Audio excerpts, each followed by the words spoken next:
Last night felt so weird. Well, the last couple days have felt weird. So I don't know about you guys, but there was a timeline jump that happened on November 1st overnight. I woke up feeling very weird. I felt sleep drunk. I was like, what is going on here? I felt like I hadn't slept. Even though I got like 10 hours of sleep, I should have felt, very much relaxed and at peace. But no, I felt very off, very dizzy, very ungrounded, very uncomfortable. So I have been trying to kind of like find my bearings since then. I do feel a little bit better. But definitely on the first and second, I felt really weird. Really weird. So today is the first day I woke up feeling normal again, which is nice. To a degree anyway. As normal as it gets for me. So Selena says, yeah, same. Me and my mom mentioned that. So you guys also felt things were really weird. Anybody else feel anything on Saturday? Bailey says, I've been so dizzy. Yes, being dizzy is a side effect of being ungrounded. Lots of brain fog. Yep, totally, Amy. Nice to see you, Amy. So I felt very, just kind of, when you're ungrounded, people, it's kind of like you're drunk without drinking. So for me anyway, I mean, everybody feels things differently. I feel very disconnected from myself. And if you're not grounded, that's typical. You're not going to feel grounded. You're not going to feel connected to yourself, to other people, to your environment. Your intuition is not going to be very strong. Things are just going to feel off. Some of you, yes, have been dealing with really intense dreams. I had one client message me telling me she had this really crazy dream, that she was under attack. And I went into the guides and I was like, this dream that she had was because it was an emergency case that she booked. She was like, this one young lady woke up going, there's no fucking way that dream was not real. So she booked a clearing with me as an emergency, and we checked, and sure enough, yeah, the dream she had was absolutely real. She was under attack by she thought it was this big scary demon, but it wasn't. It was a reptilian. They're such sneaky little fuckers, eh? The reptilians like to pretend that they are other things. They like to make themselves more scary than they actually are. So you very rarely will actually see a reptilian. You will see what it wants you to see. And what this woman saw was basically like this horrific monster coming after her. And unfortunately, when you are in the dream state, it's harder to be like, to stand in your power. It is. It's more of a challenge. Brittany said I had a dream I was being hunted by dinosaurs. Michelle says there were alligators for me as a child. Well, Michelle lives in Florida. I can understand why it would be alligators for you, Michelle. But the dinosaur one, like, interesting. So when it comes to your dream state, your dreams are real. And even if it may seem like, let's say you had a dream that your hubby cheated on you. So you go in and you say, hubby, have you been cheating on me? And no, he hasn't been cheating on you. It doesn't mean that it's real to that degree. But dreams are real as if you manifest them. What you see in your dream is what is actually happening in the astral. So if you have a horrific nightmare where you're being harassed by an entity, yeah, you are being harassed by an entity. This is why people experience sleep paralysis and night terrors and all kinds of stuff. And it doesn't always mean it's going to have an entity as like the big beastie in the dream. Sometimes it's just reliving your trauma over and over again, because they do. They will basically, sit there and enjoy it. Somebody did a lost soul rescue for a loved one. And I hope she doesn't mind me mentioning this, because this is a situation that we do find occasionally, but it's not a normal situation by any means. So there was a loved one that was, that had passed away quite a while ago. And this loved one was being plagued by horrific nightmares before they passed away. So they booked a clearing for this person to see whether or not they have crossed over. They were not crossed over. What we found was they were in a cage. They were basically stuck in this, I don't want to call it a dark void, but that's basically what it is. It's like a rip in the frequency of the astral. So it's not just the astral that you're in. It's like in a pocket. It reminds me, I'm sorry, I'm total D&D nerd. It reminds me of somebody being stuck in a bag of holding. Okay, for those of you who understand D&D, you'll understand my reference then and why that's pretty much exactly what it is. It's that you've been stuffed in a bag of holding.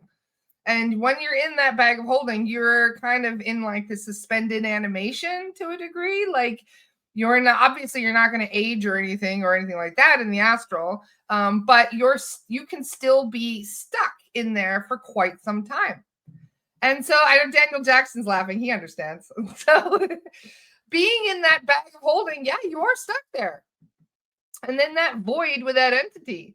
So guess what we found? We found a Lizzie, reptilian, for those who aren't aware. We found a reptilian in the dark void with the loved one. The loved one was in a cage.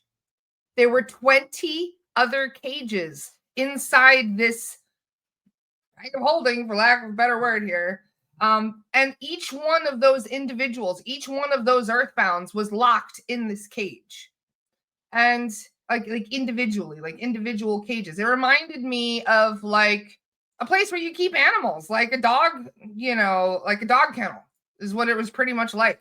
And all of these human kennels were all around in a big circle around this big throne in the very center. And there was a fucking Lizzie sitting in the throne on the center of the circle with all of these entities in a big, or I should say, all of these earthbounds in a big circle around the entity.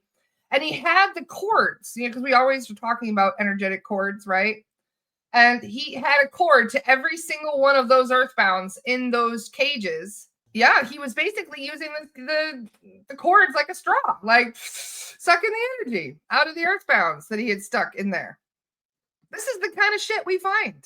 And to be honest, like I'm kind of blown away that these things can even exist. And I wonder how you can get stuck in a place like that. It must be due to dark contracts. It must be where they kind of drag you to a degree. But yeah, Michelle, that's pretty much what they're after is loosh. I don't know if those of you who know what loosh is, but loosh is basically pure concentrated fear. And earthbounds have it too. Just because you're not in a physical vessel anymore doesn't mean you don't have energy that they can siphon away. So that's what he was doing. He was basically like, delicious, taking all of this energy from these earthbounds. Well, that fucker is now at source. He's gone back to source. He's no longer enjoying his little throne party that he had. All of those earthbounds were released from their cages. We didn't just help the one earthbound that we tuned into. We helped all of them. But the one gentleman that we found in the cage, he was hiding his face like this. And he didn't want to move his hands. Like we were like bringing all the angelics in. We were like, come on, everybody out of the cages. And we were calling everybody out of the cages. And this poor man was just hiding his face. Like he was too scared. He was literally shaking like this, hiding his face when we found him. So we sent that fucking Lizzie to source. And then we crossed over all the others and we called forward his loved ones.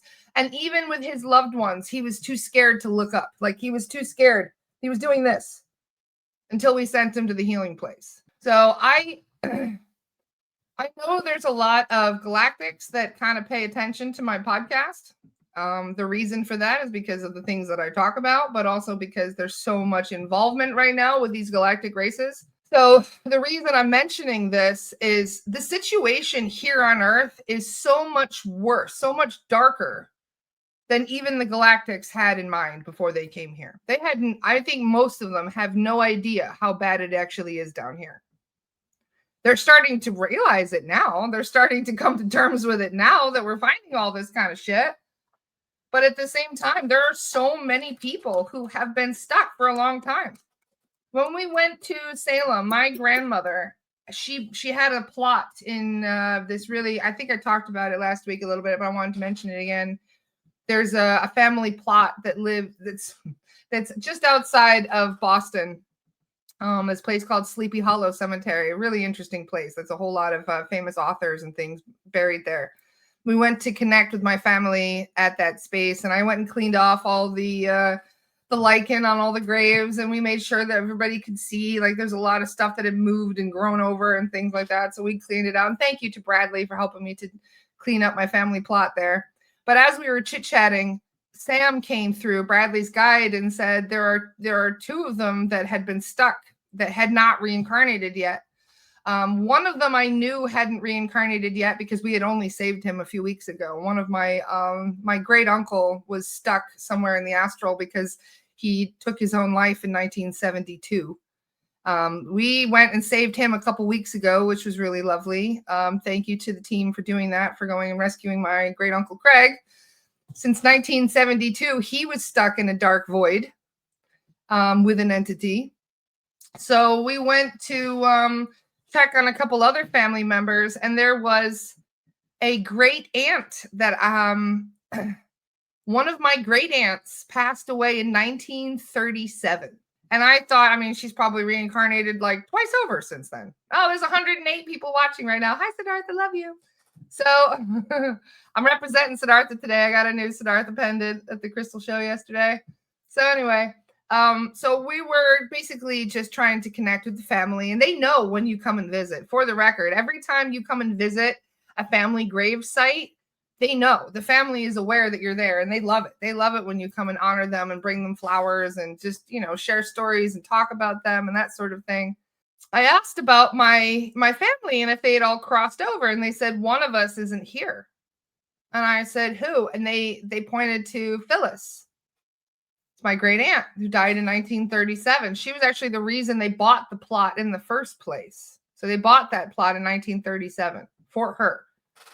So she died in a pond out behind their house. They had a beautiful pond, and she used to swim in that pond every day. In fact, she was a very strong swimmer. But one day they found her in the pond, and she had drowned. So nobody understood what happened. And for nearly 100 years, my family has been wondering what happened to Phyllis. They want to know what happened to this beautiful young lady who had her whole life ahead of her. Guess what I found? My great aunt Phyllis was not crossed over. She was still in the fucking pond with a dark entity. She was there with a demonic entity. It was a very strong, very old, dark, demonic being that had basically taken over that pond. And when she went out to swim in that pond that day, it froze all of her muscles. That's what the guides told me. All of her muscles seized up. She couldn't breathe. She couldn't swim. And she sunk like a rock. So I was blown away to learn that even nearly, like I said, 1937, and she was still stuck. She was still there in the pond, not crossed over. So when I went to my guides and I said, these things happen a lot, don't they? Where people don't cross over. And they said, yeah, part of the reason for that is entities. If an entity has a strong enough cord or a bond or a contract with you, that entity controls your free will, not you. And it was quite upsetting, to find out that I had somebody who, was very beloved by my family that was still stuck. So there's a lot of things that we have been doing recently, trying to help these people that have been stuck. Because I blew my mind. I was, for a while, and this is the funny thing about spirituality, we make a lot of assumptions. We just assume things. And for a long time, I assumed that even if one version of you is earthbound somewhere, you're still going to create new life somewhere else. I assumed that, okay, yeah, I'm like, for example, if I die as Lara and I die in a hospital and I don't cross over, does that mean my higher self isn't making new versions of me out there somewhere? Does everything just kind of stop and it's frozen in time until my earthbound self crosses over? Because that's where my perception is. If the perception of my soul is right there. So then I was wondering this to the guides. I said, well, if everything has ever happened or ever happening simultaneously, so that means that every version of you that you have ever been is still out there somewhere doing something, right? So I assumed, yeah, you can probably, I'm sure you can reincarnate again, even if like one of you is kind of goes offline, so to speak, because you are earthbound somewhere, you're stuck somewhere. Does that mean the higher self isn't going to be like, well, that one's stuck, so I guess we won't make any more until they get unstuck? I thought that sounded ridiculous. I was like, no way. So the other day, I was chatting with the guides, and we found that somebody had been stuck for nearly 100 years. And I said, okay, so does that mean that there's another version of them out there right now doing other things? Like, could there be, because part of that question was, could there be another version of me that's out there? Like, if I go and clear Gettysburg because I know I died at Gettysburg, am I going to go rescue another version of myself who's stuck at Gettysburg? Nope. No, apparently not. The guys explained, no, that until you cross over, you're not taking a new life. You're not taking a new body. You're stuck.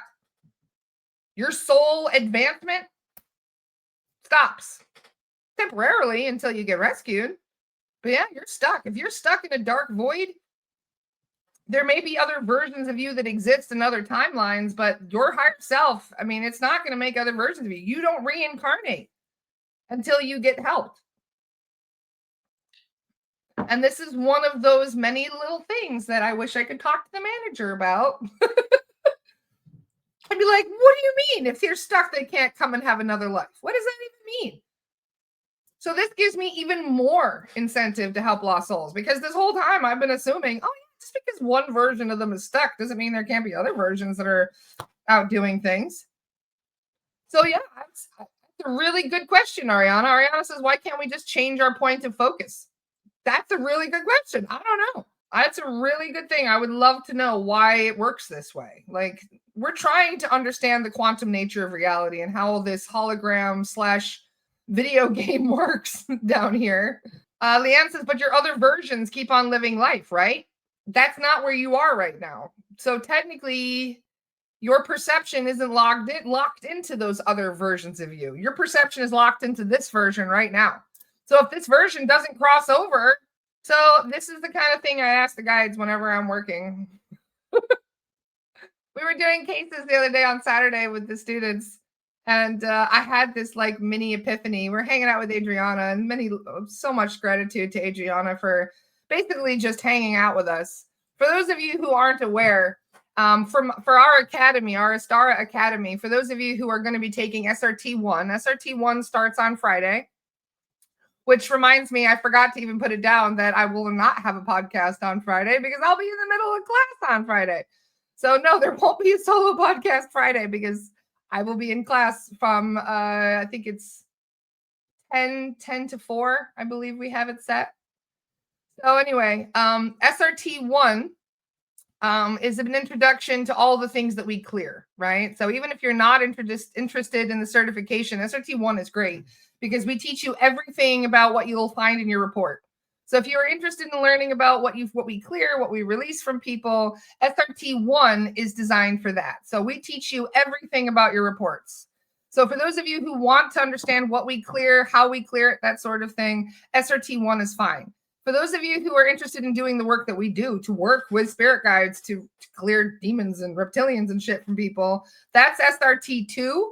That's the certification portion. And that is going to be December. So that is going to be in a few weeks after I get back from visiting Adriana in Grenada.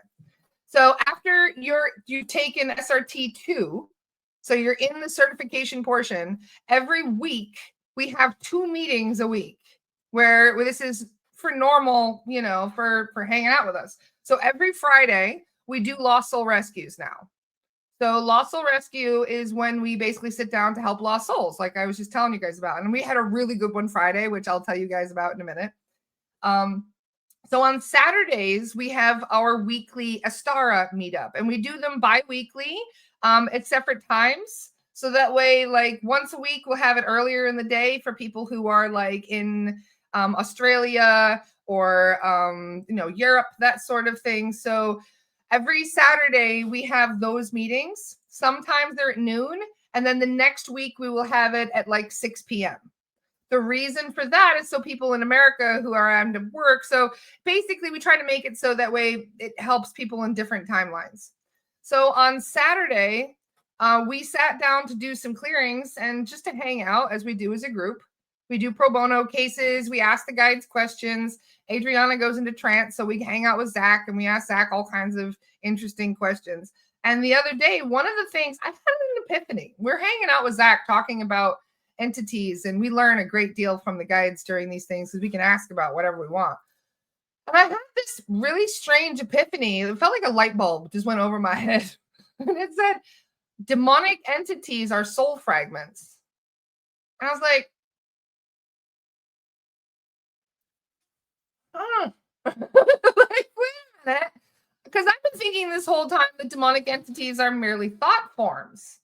But can a thought form be a soul fragment? So I said to Adriana, I was like, can you ask Zach one more question really quick? And I was like, Zach, and I asked him, I was like, are demonic entities soul fragments? And Adriana's like, Zach is yelling yes. He's like, yes, yes, yes. I was like, okay, I feel like I'm onto something here. So I wanted to unpack that a little bit this morning and discuss a little bit about what demonic entities are. And we will discuss this quite a lot on Friday and Saturday. In fact, for those who aren't aware, my Friday and Saturday class, SRT 1, is an extremely in-depth class, all right? It is a 12-hour class. I am not even joking. Yes, you can get the recording if you're interested. So everybody's going to get the recording. So if you need to watch it in bits, but it's 6 hours one day, 6 hours the next day. And pretty much the entire time I'm talking about entities and earthbounds and all sorts of really, really fascinating stuff. So my understanding of demonic entities this whole time really has been that they are thought forms. You know, you create things in the astral through your thought. This is the reason why we have been in this quarantine for so long. We've been stuck on Earth because they don't want us manifesting all these crazy things in the astral on other planets. So for us to have this ability to manifest, but not have any control over what we're manifesting, we create some pretty fucking creepy creatures in the astral. Every time we come up with a new horror movie, right? Like it could be something as, I don't know, innocuous as a Chucky doll, okay? And there's going to be little Chuckies running around the astral because people manifested. If you see a movie with a serial killer doll trying to kill people, there's going to be little versions of that running around in the astral because this is what people manifest. If you believe in something or even just have a fixation on something, you create it.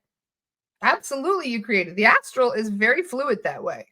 So we create all kinds of beings in the astral. So I thought about it as a soul, as a thought form, as a manifestation of thought, right? So if you think about something, you create a version of that somewhere in the astral.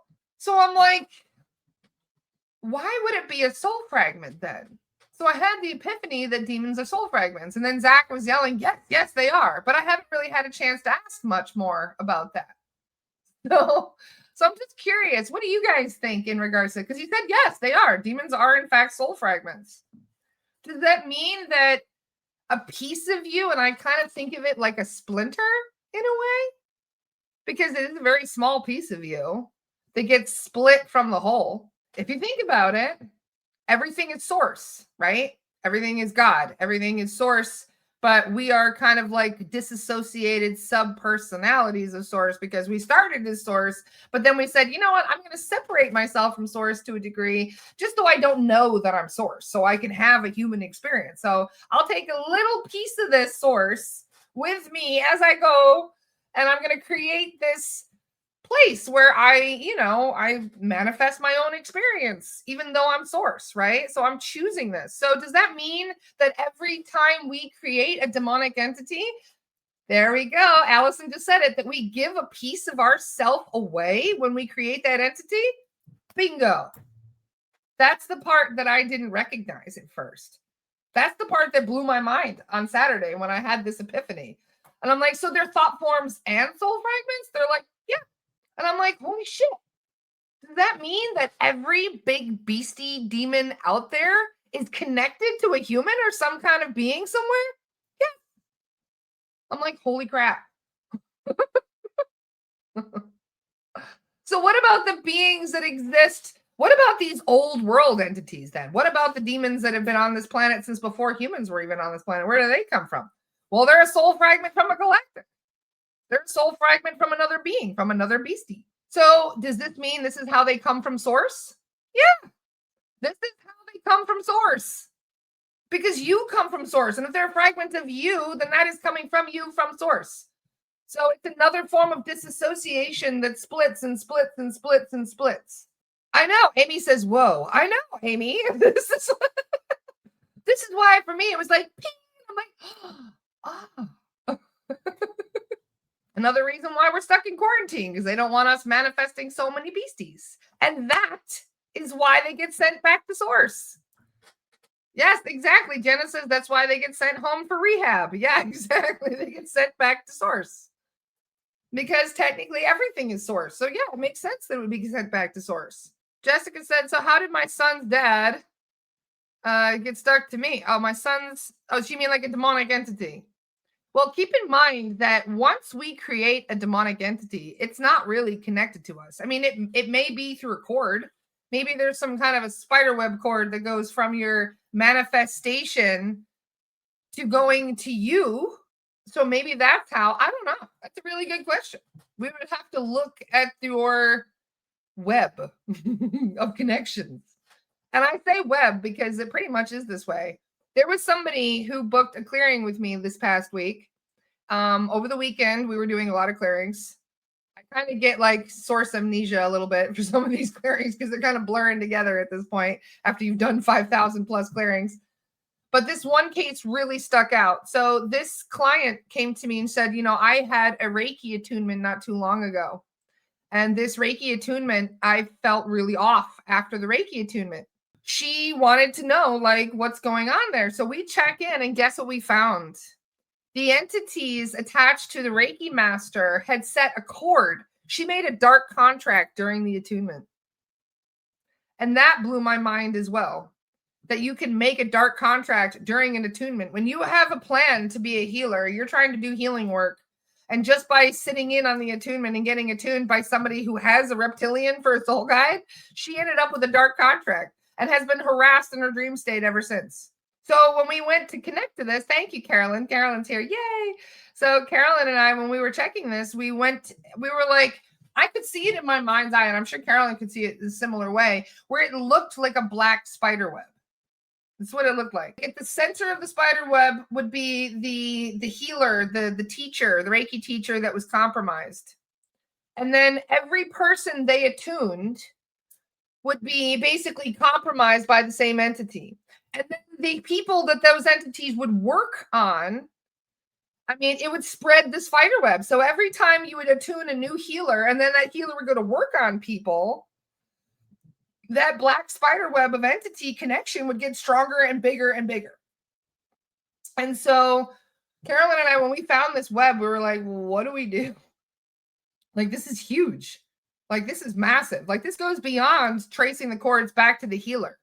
This goes beyond going back and clearing the healer, because technically it's now the healer. Like, if you think about it, if one large Draco connects to that healer and the healer might not know anything is wrong, they might not have any clue, because it's like a Typhoid Mary situation. Anybody know who Typhoid Mary is?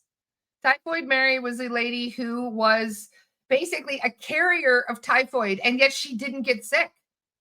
She got no illness whatsoever from typhoid. She was creating it. She was literally like manifesting the germs and creating the germs and giving the germs to other people, but not getting sick herself. So this is exactly what was happening with the healer. The healer was fine. The healer was like perfect. There's nothing wrong with the healer, because they weren't after her. They were using her to get to other people. Somebody said to me, they're like, well, so what do we do? Well, we were talking about this on Saturday. We're like, because we discussed these things during our Saturday hangouts. And I said to the other, practitioners, and I said, so what would you guys do in this situation? Would you ask to talk to the healer? Would you say, look, you need to, it's kind of like thinking about it, going back to the COVID days when they're kind of like, what were they called? Where they were tracing where the illness came from. We were kind of like going back and trying to figure out where the beasties came from. So we had to go back to like patient zero. Exactly, Emmy. Yes. And so we wondered, like, how do you conduct yourself in this situation? Do you go back to the Reiki master and tell the Reiki master that they've been compromised? Does that even do they even think that you're, a lot of them will probably look at you like you're full of shit. There's nothing wrong with them. They're fine, right? They feel great. So how do you convince that healer that you're compromised? I don't think you can. In most cases, I don't think the healers are even aware. It's not a bad person. This is somebody who thought they were doing really good things. She thinks she's teaching people Reiki and doing a really great job. And if she wasn't compromised, she probably would be. So yeah, we went back and we cleared the whole thing. We cleared the whole black spider web. Thank you, Carolyn. Thank you to your team for doing that. There were thousands of people connect to this. I asked, I was like, are we talking like dozens, hundreds? They're like, no. This web is massive. It connects other Reiki masters. It connects other healers. It was all over the place. I mean, that web spread all over the world to a degree. And we transmuted that shit. It is now a gold web. Thank you very much. And we asked the guides, we said, trace them all. If you've got the whole team with you, then we can have over 100 Solations. If we call in the Solations, that's over 100 different galactics that'll come in and be like, yeah, we can help. So yeah, we had basically traced back every single one of those people in that black web to go back and undo what those fuckers did by basically having like patient zero. It's a good way of putting it, Emmy.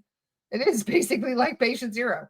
So, and I asked the guides, I was like, how important is this to a degree? Like to not only to clear the client, but then to clear the healer and then to clear all the other healers connected to that healer. And they said this was extremely important. And yeah, that was an exciting day, wasn't it, Carolyn? I completely forgot about Thor. So there was another case that day that I could talk to you guys about a little bit. Where somebody, I believe wasn't this a 5-year-old? He was either 3 or 5 years old. I can't remember, Carolyn. We were checking on a young person in Australia, and big hugs to their family. Well done, by the way, for recognizing this. There's a child that has been kind of, I don't want to say developmentally slow, but they're just having struggle with speech and things like that. And they were trying to figure out what's going on. And this is a family who, I mean, this baby was made through surrogacy. This is a family that wanted this baby so bad. They were fighting tooth and nail to have this baby.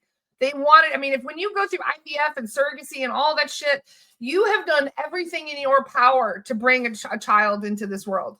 And that poor child was being harassed and experimented on by the Greys. How many Greys did we clear from that house? Oh, we got my blood boiling. In fact, if you can tell, I'm still kind of pissed off just thinking about it. They had devices all over that little boy, all over him. So this is another black spider web that we found because we found out that it went and traced back through. I mean, he's been harassed since he was born. And that's what they do. They will go into clinics and they will go and connect to children and parents and families that are going through healing stuff. And they will follow them home and start experimenting on them. And they were experimenting on that little baby. And when I say I mean, I can literally feel like it's hard to maintain calm sometimes during clearings because I'm like, oh, you fuckers. Like, I might tell the guys, I'm like, get them, kick them extra hard this time for me, will you? Like, oh. So we tune in and sure enough, we find this, it's almost like a black web, the same thing. And so we were like, what is going on? So the Greys, we traced it back. There were a whole mess of Greys. They were messing with all sorts of children in the area. It wasn't just this one baby. It was all sorts of other children in the area.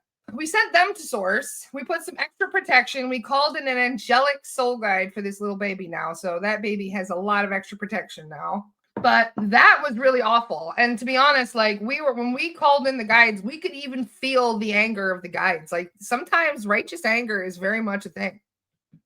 And sometimes even some of the most high vibrational beings will come down to help us and they'll be like, what the fuck?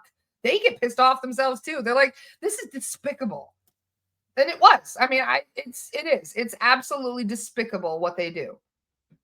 So out of all the beings, like I'll take a reptilian any day compared to the fucking Greys. Sorry for all the F-bombs, but the Greys pissed me off. They have no empathy whatsoever. And they're trying to hurt people intentionally. So Jessica says, if you're around someone who has Greys attached to them, can you pick them up? You probably don't know what you're feeling. I imagine you would feel something, but whether or not you would be able to recognize that's a different story. They're very clever. They have technology they're able to use.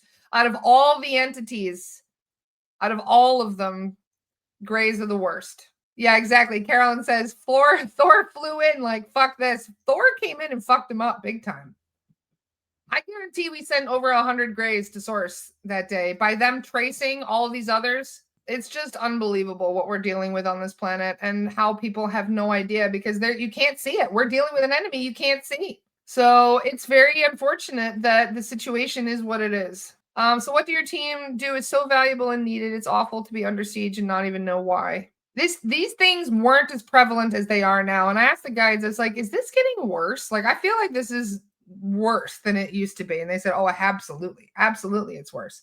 They're doing everything they possibly can to slow the shift. And this is the form. You know how we talk about loopholes and how we have loopholes that us, star seeds and other high vibrational beings are coming in here, and we're trying to, in a way, we're helping the shift, right? We're bringing in high vibe beings. We've got reinforcements coming in. We're calling in reinforcements every day. We have new galactics coming in. We have new angelics coming in. We have all of these discarnate beings coming forward and helping out. We have more help and support than we have ever had before. And the reason for that is because the other side is doing the exact same thing. Right across the street from where we found that little boy with all those grays, we found a sky portal. And I asked the guides, I was like, sky portals are getting more and more common. And the guides were like, they're opening sky portals everywhere.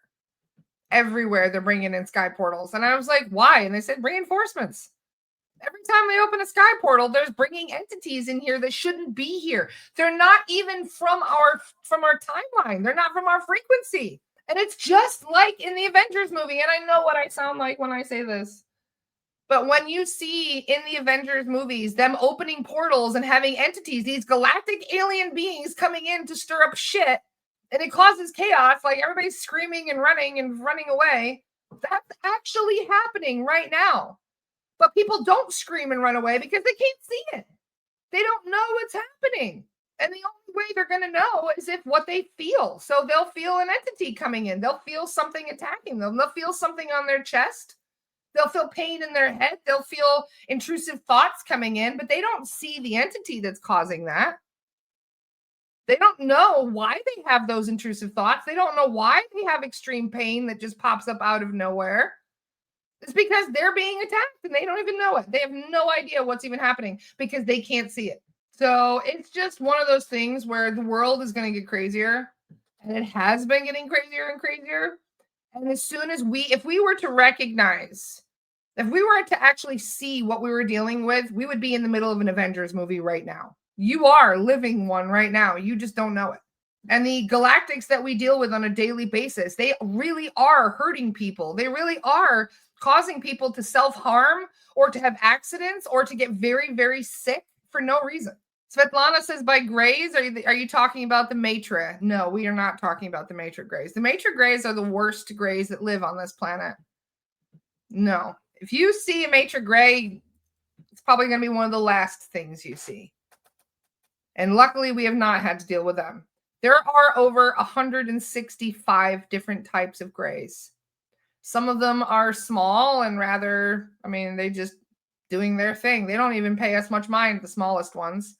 Those are the Zeta Reticulans. Those are the ones, they're only about 2.5, 3 feet tall. They're the ones that are kind of like the gardeners. They're here to keep an eye on the planet and kind of keep things in check. They're not a problem. They're not the ones I'm talking about. I am not talking about the Zetas. I don't even know which versions of them are that I'm talking about because, like I said, there's 165 different types. Most of them don't even have names. We come up with funny nicknames for them, like the fish head grays. Okay? We found a fish head gray on somebody the other day. And we were like, why do you call it a fish head gray? Because it's slimy and smells like fish. Okay, that's why. We call it a fish head gray. We have other grays that are like these hybrid. We call them the trash pandas. Trash panda grays. Those are the ones that are really smelly. It was really funny. Somebody the other day, not too long ago, was telling me they were chasing a bad smell around the house. And they were like, every time the smell would move, like we were trying to figure out it smelled like trash, like old trash. You know what I mean? Like hot old trash. And they would smell like they would sniff it around the house. And every time they would move to a new location, they would spray it. They'd be like spraying Lysol and shit in the corner. Be like, what is that? Why is that smell not going away? You know what they were doing? They were chasing a gray around the house. One of those trash pandas was in their house. And they had no idea. They have no form of smell. They can't smell themselves. They don't know they smell bad.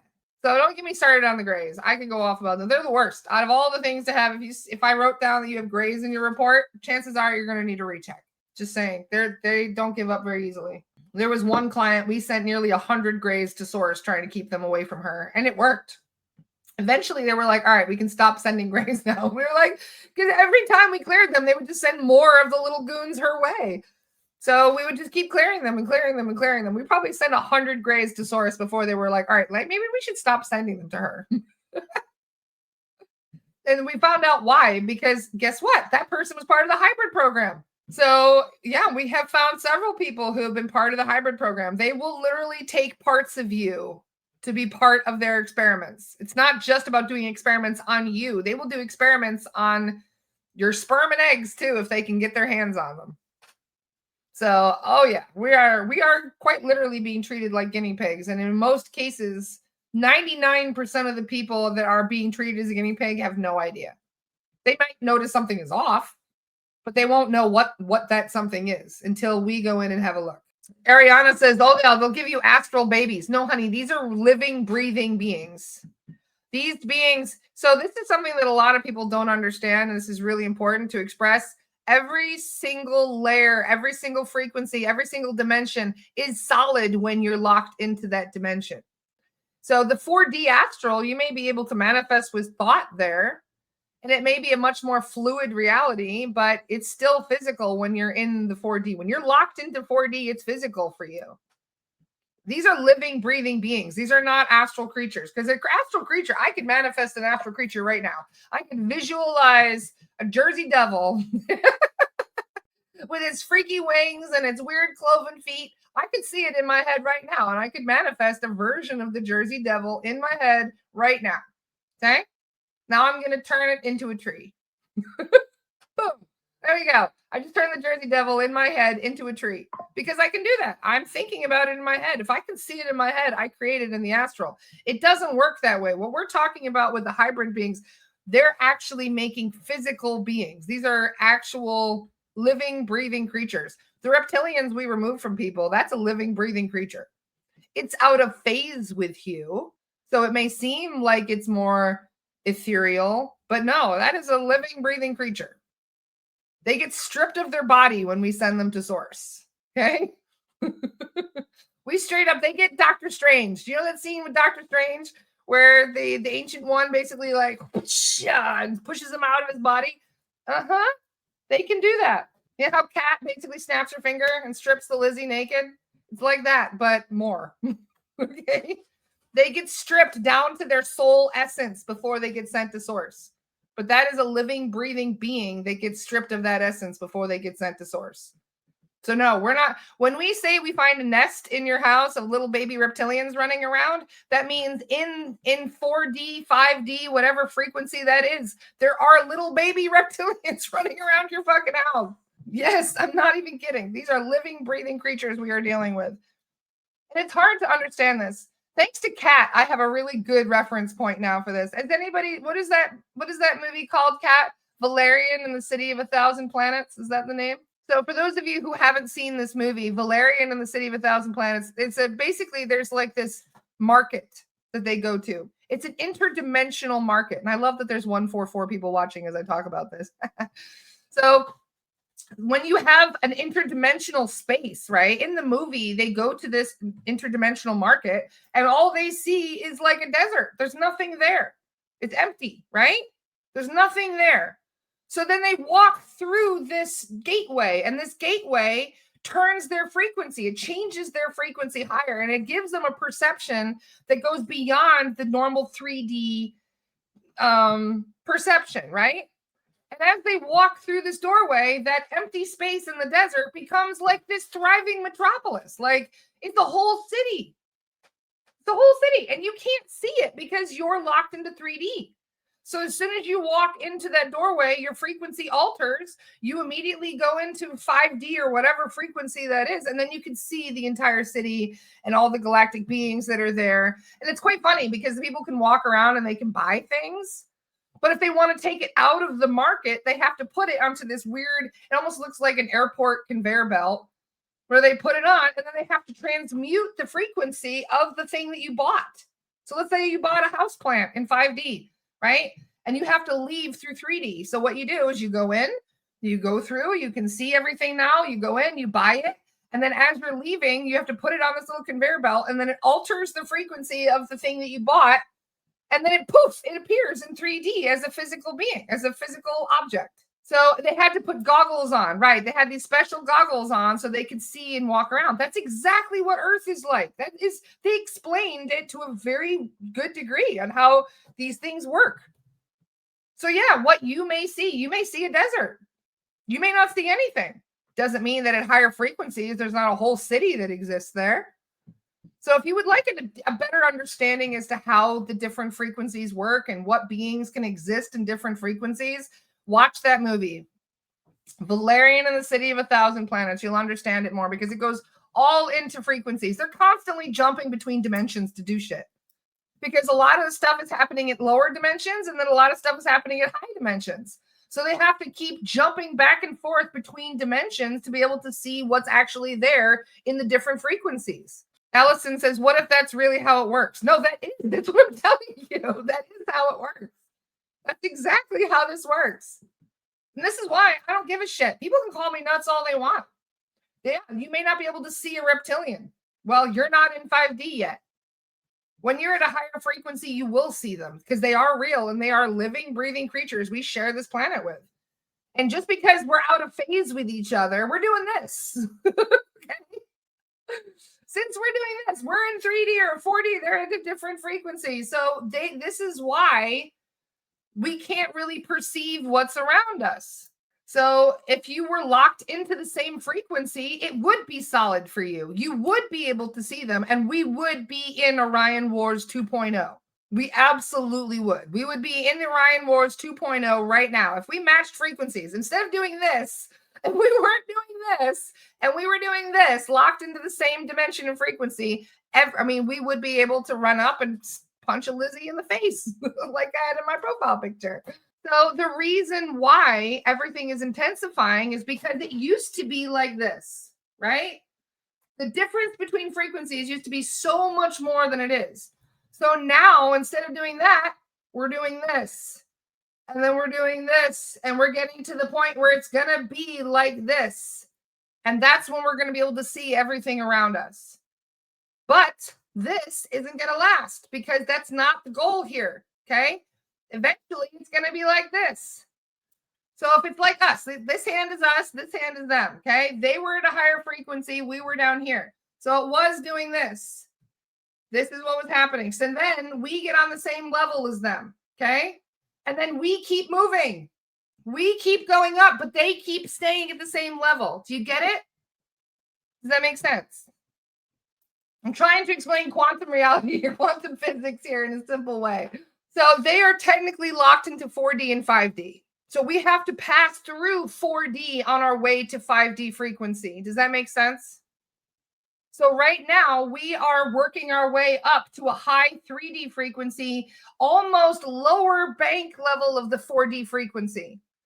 So this is why as we move up to that 4D frequency, you're going to be able to have better recollection of your dreams because where do you think you're going in your dream state? You're going to 4D.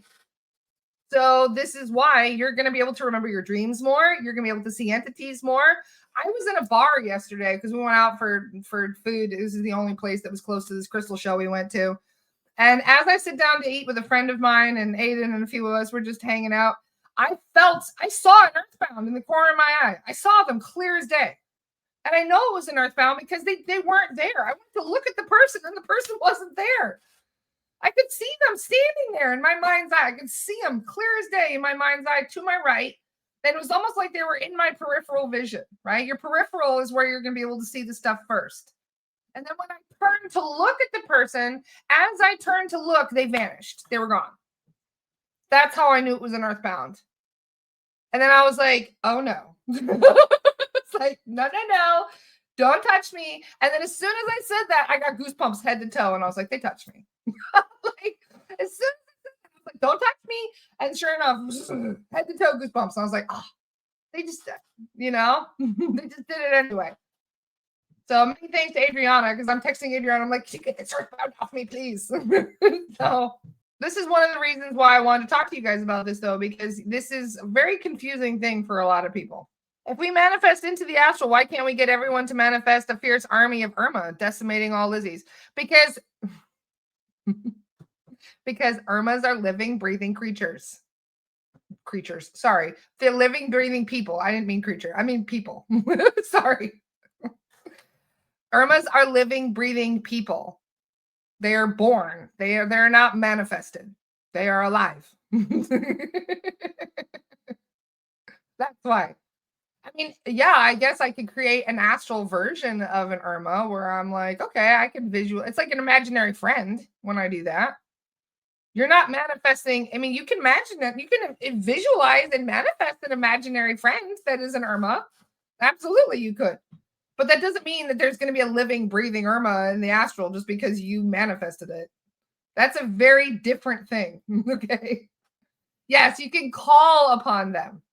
Whether or not they answer is going to be up to them entirely.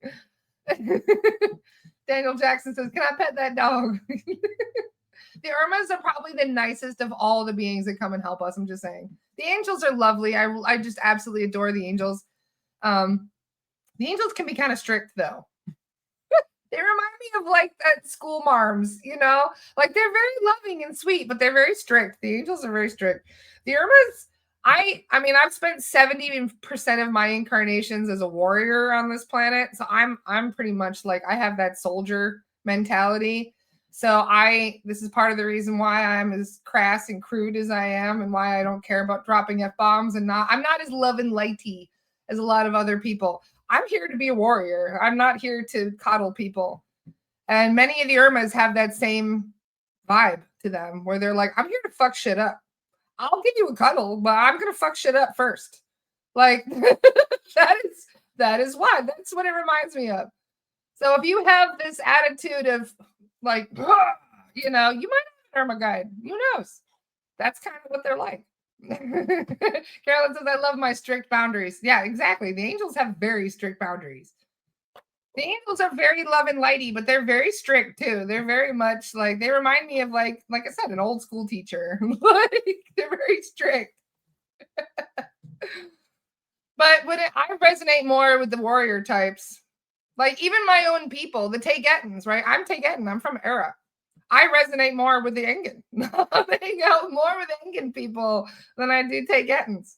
Taygettan Pleiadians we're more like scientists and explorer types. I mean, I'm into science and exploration too, obviously, but I'm definitely more of a warrior type, like the Irma and the Engen.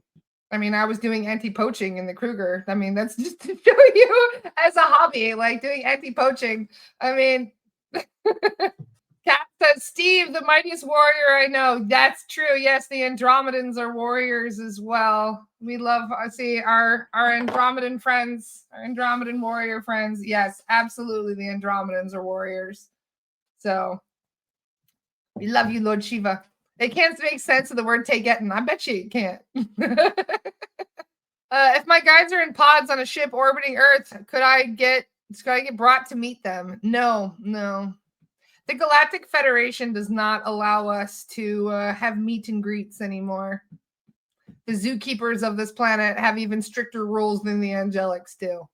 They have a vested interest in keeping the Earth the way it is, and they don't want things to change. But we say, fuck that, and we're on a way to change it anyway. See, Summer says, I definitely resonate with the warrior vibe. See, there's a lot of you who are warrior types, and that's cool. That's great. I mean, honestly, we need a lot of those types right now because of how things are intensifying. We still need the love and lighty types. We still need the people who are going to help with the aftercare, with the support and the love and the kindness and giving people a chance to kind of get back on their feet after we go and fuck shit up. But I mean, if you think about it, right, when there's an emergency situation, and I mean, coming from a firefighter here, I was a firefighter for years. You know, we have different people that come in to assist, right? Like, let's say there was a house fire that comes in or some shit is going down. You know, we send in the police first. We send in the SWAT first, right? And then after SWAT comes in, then we send in the medics. Then we send in, you know, the people that come in for like crisis counseling, that sort of thing, right? I'm SWAT. Okay. That's my job. That's the job that I love. I love being able to scout what areas need help and then sending in the SWAT. I'm the guy on the radio going, hey, call in the SWAT. We need members, blah, blah, blah. Like, I'm the one calling in the people and sending in the police to make sure that all the dangerous stuff has been removed. That's my jam. I love it. And, that's just, some people love that. They love to be part of the excitement and going in and being like, yeah, we're going to deal with the goons. We go and deal with all the gangsters and goons and all the bad beasties that want to go and fuck shit up. We deal with them. So it's safe for the healers to come in. We deal with all that other stuff. So if somebody is more resonates with being the more paramedic vibe where they're coming in and helping after we've cleared out all the stuff, that's great too. Whether you're a Reiki healer, whether you are somebody who is interested in, counseling, in the aftercare, or just any form of it. There's so many different types of aftercare that you can go into for doing this work. And that work is just as important, if not more important than what we do. I'm just saying, like, we clear shit out. Yeah, but stuff can come back in very quickly. I mean, if you're not going to do the work, if you're not going to do the aftercare, it almost in a way defeats the purpose of even sending in the SWAT in the first place, because they're just going to come back. So this is why the aftercare portion, the people who want to help you to get your vibration up, to help you to stand in your power, to help you to, make sure that your vibration is going up, that you're not repeating the same patterns. Because if you're going to repeat the same patterns, then you're going to miss it. You're going to end up with the same shit over and over again. And it was pointless of clearing you, because technically, yeah, we get the monkey off your back. But if you're going to invite another monkey up there, what's the point? Carolyn does both. Lots of people do both. Carolyn does the SRT to clear out the shit, and then she does one-on-one therapy for aftercare. Carolyn does hypnosis and all kinds of stuff. So hypnosis is a great form of aftercare. So just being aware of, the layers of healing, like a clearing is only one part of what we do. It's a very small part considering how much more goes on afterward. Nathalie says aftercare taken seriously is also very empowering for a person that was cleared. Yes. So some people say, do they need to know that I booked a clearing for them?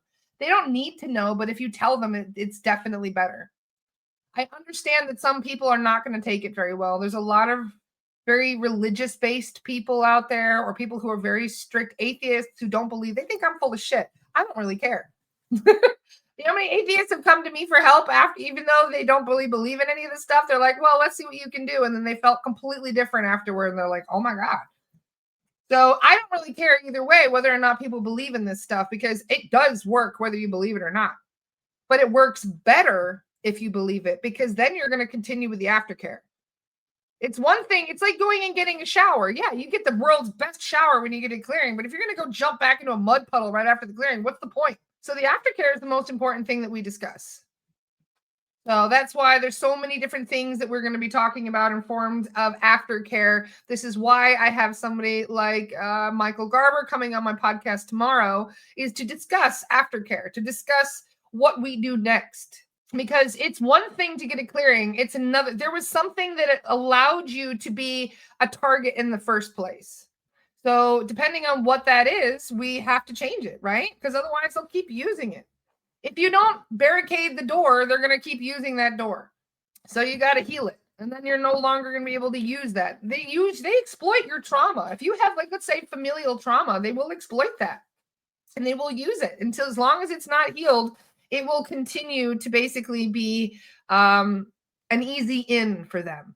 Are the kids taught this stuff on other planets in grade school? What happens here on Earth is it's just astronomically different to what happens on other planets. We have one of the most unique planets in, like, the whole cosmos. And part of the reason why for that, and people love to romanticize this. They do. People romanticize this all the time. Even Dolores romanticized what Earth is. We are a failed experiment. We are. This is why Earth is as unique as it is. They did an experiment here on Earth to see if we could cohabitate all of these different races together, because most of the time, like, the Salatians have their own planet, the Tagetans have their own planets, the Andromedans have their biospheres. Like, everybody kind of keeps things separate. Like, people don't really, I mean, yeah, there's some planets where people live together, like the Lyran civilizations have tons of different races that live and cohabitate together. But in most cases, this planet is an experiment. this experiment did not go the way they planned. And unfortunately, that means that some people were exploiting it. So yeah, there's going to be tons and tons of things that shouldn't have gone the way they did because the experiment didn't go the way that they had planned. And yeah, Leanne says that's why they keep us in the corner. That is 100% why they keep us in the corner.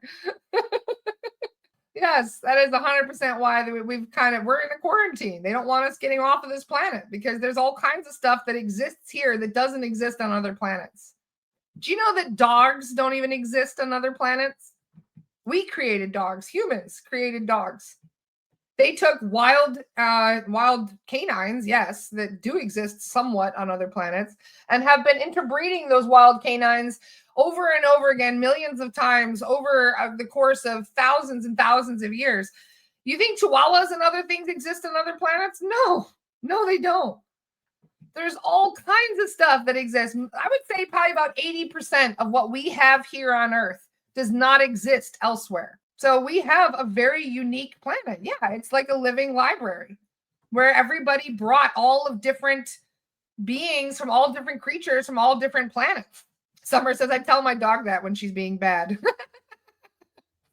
Yeah, so there are cats on other planets. The reason for that is because the Engen and the Tegetans, the Engen and Tegetans love cats. They're the reason why cats were here, as well as the Irma, obviously. So because of the Lyrans and the others that came here, that's why we have cats on this planet. So cats do exist on other planets. Dogs don't. So there's a whole lot of stuff that exists here that we haven't got on other planets. So this is a very unique place. Just the food we have here, most of it doesn't exist off-world. Maybe some of the fruits and vegetables kind of might, but we created all of these different food varieties here on Earth through cross-pollination and experimentation and all kinds of GMO stuff. There's all kinds of stuff that exists here that doesn't even in food-wise, doesn't exist off-world. So just keep that into perspective. A lot of people think like, I can't wait to get off Earth. Well, there might be some things you might be missing. For me,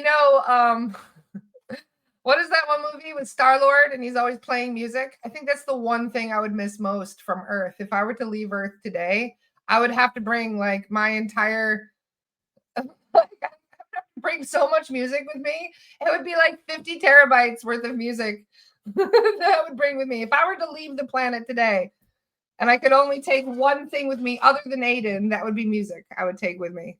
Because not even music exists the way that it does on this planet elsewhere. What was your one thing? If you could take only one thing with you from Earth, they're evacuating the planet. You can only grab one thing. What would it be? I'm just curious. Summer says it would be flowers. Who knows what flowers they have on other planets? They might have better flowers than us. She brings sushi. That's funny. So I found out the Salacians do eat fish on occasion. So the Salacians are basically like either vegan or pescatarian, depending on what they want to do. So there are fish on other planets. So you technically could have sushi on other planets. Just saying. Yeah, Richard says rock and roll and pizza. Kristen says the beach. There's tons of planets with beaches. In fact, there are lots of other water planets. Temur, Aiden's planet, where Aiden is from. Aiden is from Temur. Temur is a Tegetan planet. They have beaches there. In fact, I was asking about geography, and how that works. I'm just wondering how, different most planets are. Do they have forests? I'm wondering, is it like Stargate, where every time they step through the wormhole on a new planet, they see a forest somewhere because there's so many forests? The guys are like, yeah, there's forests on every planet. Pretty much all planets are very much the same in regards to, they may have different plant life, they may have different animal life, but they all have beaches, they all have mountains, they all have rivers, they all have forests, they all have all the things that we have here on Earth in regards to the design of the planet itself. They may have different skies. They may have different other things like plants and stuff. Does Era have palm trees? I survived as Zoran. It's a long story, but Era was hit really bad by a reptilian invasion. I survived. I was very badly wounded by climbing a tree. I think it was, I can see it in my mind's eye as I climb it. It was a fir tree. I was hiding in a fir tree. It was a fir tree. So I climbed a tree to get away from the Lizzies in that lifetime, and that's how I survived Zoran, that ambush. So yeah, I climbed a really big fir tree. So they have fir trees on Era. But who knows what we have on other planets? Who knows in regards to what their beaches are made of, for example? Just because it's a beach doesn't mean it might be made out of fucking diamonds. Michelle says, I would love to see amethyst beaches. Yeah, you never know. Meg says, otherworldly THC, though. I'm just imagining. I have a really funny scene in the book that I'm writing where Merlin basically invites them to hang out with him and have a smoke in his little hangout area that he had. It's like his hidden area. And they're like, what is this? And he's like, it's Dogon. What do you mean? They're like, that's the strain. It's Dogon. He was like, basically, it's a long story, but the Dogon people claim that they were the original people that brought cannabis here. I imagine they brought some of it here. I think there was a lot of others. Cannabis is not native to this planet. So I have a really funny scene in my book where they're smoking Dogon with Merlin, one of the original land races that came from Dogon. Yeah, I don't think the cannabis is from this planet originally either.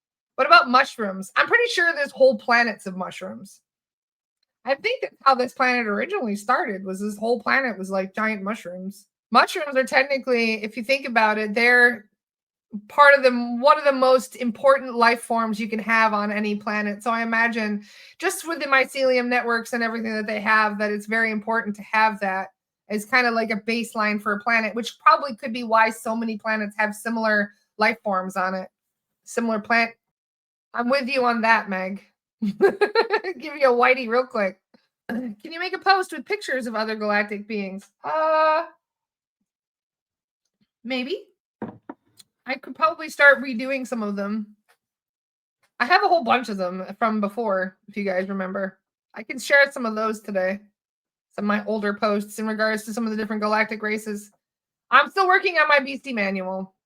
So you guys will be able to learn all about the different races in the beastie manual, because that's going to happen as soon as I can possibly get to it. Working on it slowly. So on Friday, we cleared Pennhurst Asylum. So for those of you who are in Pennsylvania, you've probably heard of Pennhurst.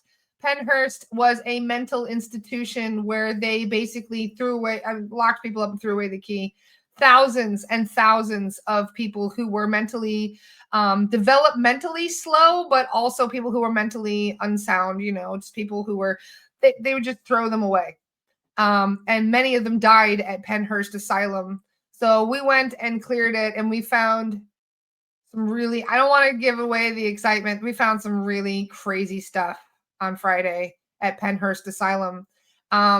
We also cleared the Richardson Hotel, which was also a former mental asylum. That is in Buffalo, New York. So the Richardson Hotel, I'm sure some of you guys have heard of that. The Richardson Hotel was a mental health asylum that they turned into a bougie boutique hotel. And so people, you're going to stay at a hotel, fancy rich hotel, and then you go and end up getting accosted by some kind of mentally unsound earthbound in your room. So we made sure to clear that out. So we cleared the Richardson Hotel. Then we went to the Royal. So we didn't want to just do American stuff. So we did clear one location in the UK. We went to the Royal Liverpool Seamen's Orphanage. So for those of you who aren't aware of the Liverpool Orphanage, this is one of the largest orphanages in the UK. It was over, I think it was like early 1800s or mid 1800s that they originally built it. It was originally built for like the children of people lost at sea and that sort of thing. But then there was a period in history where all the orphans from World War I and World War II were sent there. There were thousands of orphans who lived at this one location, and you don't even want to know what we found underneath. This was a royal orphanage, so I'm sure your imagination can concoct the rest of it as to what we found and what they were doing to those poor orphans there. Anytime the royals put their royal seal on something, there's something really evil and nefarious that happens there. It happens all the fucking time. And this was no different. We found some really awful stuff, very dark stuff at that orphanage in Liverpool. So we crossed over all the earthbounds there. We helped all the children that were there. There was a lot to clear. That was quite a doozy of a clearing. So you guys are more than welcome to, I'm going to share this recording in the Lost Soul Rescue group.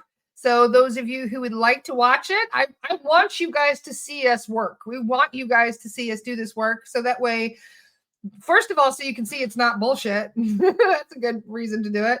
But also to see whether or not you can stomach this work, if whether or not you could do this work. You know, we need all the help we can get. So we want more people to be trained in this work. So by watching these things, if you feel drawn to this, then there's a reason you might have the backbone to do it. So we did have two fun things that we did at the end because we were trying to kind of like raise the vibe and make it a little bit happier than we did before. So we checked on two celebrities, which we almost never do. I have a very strict list of reasons why we don't check celebrities in most cases, unless it's a very special celebrity on a special situation, right? A special circumstance. And Halloween is a special circumstance. So we thought we would check in on two of our most beloved actors, or I should say Hollywood people that were more involved in the Halloween scene. So the first person we checked was Raul Julia. Raul Julia played Gomez in the original Addams Family movies. We wanted to check. Raul Julia passed away from cancer. I believe it was like 94 or some shit. It was right. He actually was dying of cancer during the filming of the Addams Family Values movie. So there's a really sad talk that Angelica Houston was giving about Raul and how much he was sick throughout the filming and how he still gave it every ounce of what he could in for that movie to make it a good movie. And I just loved Addams Family. It was one of my favorites as a kid. So I wanted to check and see if Raul Julia was crossed over. He was. Raul was already crossed over. He was in heaven. It was really nice to connect with him, though, and we did a little clearing on him and just made sure that he got a clean slate for his next life, so he wasn't going to bring any of the illness with him into his next incarnation. So we checked in with him. That is on the recording. And since he was already crossed over, we thought, let's just check one more. I'm just curious. There's somebody else who I love even more, and I wanted to see if he was crossed over. This is another person very much involved in Halloween-y type vibes. So I thought being Halloween, it would be nice to tune in and just to see if he's okay. So we tuned in with Harold Ramis. So for those of you who don't know who Harold Ramis is, he was a director and an actor. He directed pretty much 3 out of 5 of my favorite movies from my childhood. I was obsessed with his movies. Caddyshack was one of my favorites growing up. Groundhog Day, I watch at least twice a year. Like whenever I really need a good laugh, I watch Groundhog Day. I'm obsessed with Groundhog Day. I love it so much. And the third would be obviously the Ghostbusters, right? So we tuned in with Harold to see if he was already crossed over, and Harold was also indeed already crossed over. All right, and he wait till you hear the message that he had for us, because like Bradley and I, we all got so teared up at first. We're like, oh, we love you. He was like, oh my God, you guys are the real deal. We were like, yeah. He was like, oh my God, you guys are the real deal. You're the real Ghostbusters. And we're like, oh, like it made my whole weekend, you guys. So you can see that in the recording.